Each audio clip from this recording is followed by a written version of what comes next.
Imagine you're driving home from a basketball game with 4 of your best friends. You're on a highway you've driven 100 times, but then, for some reason, you turn off.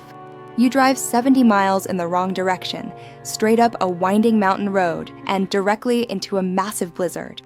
The car isn't stuck. It has gas. It works perfectly.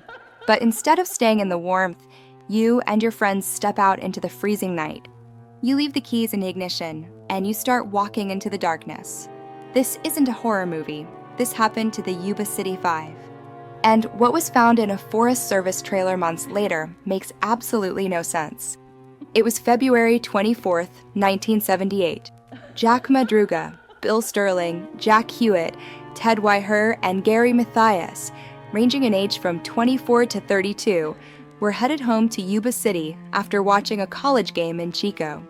They were known as the Boys, a tight-knit group who all lived with their parents due to various intellectual disabilities. They were predictable, reliable, and they had a big basketball tournament of their own the very next morning. They wouldn't just disappear on a whim. But when the sun rose the next day, 5 beds were empty. Days later, police found their car 4,500 feet up a mountain. It was miles away from any logical route home. The first impossible detail? The car was fine. It wasn't stuck in a snowbank. It had simply been parked. Investigators even hot-wired it, and it started right up. Why leave a working heater for a 15-degree blizzard? When spring thaw finally came, the horror was revealed. 19 miles away from the car, they found a Forest Service trailer. Inside was Ted Weiher. He was wrapped in 8 blankets, but he had frozen to death. The second impossible detail? Ted had lived in that trailer for nearly 3 months. We know this because his beard was long and he had lost nearly 100 pounds. But right next to him was a locker filled with enough canned food to feed all 5 men for a year. Only 12 cans were opened.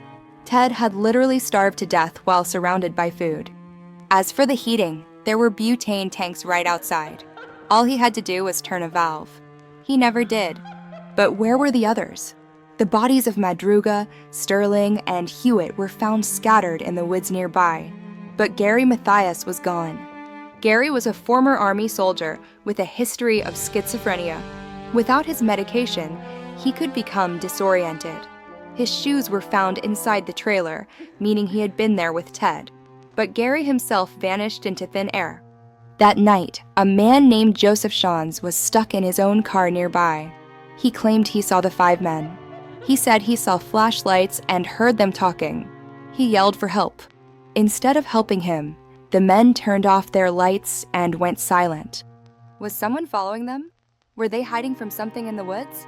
To this day, the families don't believe it was an accident.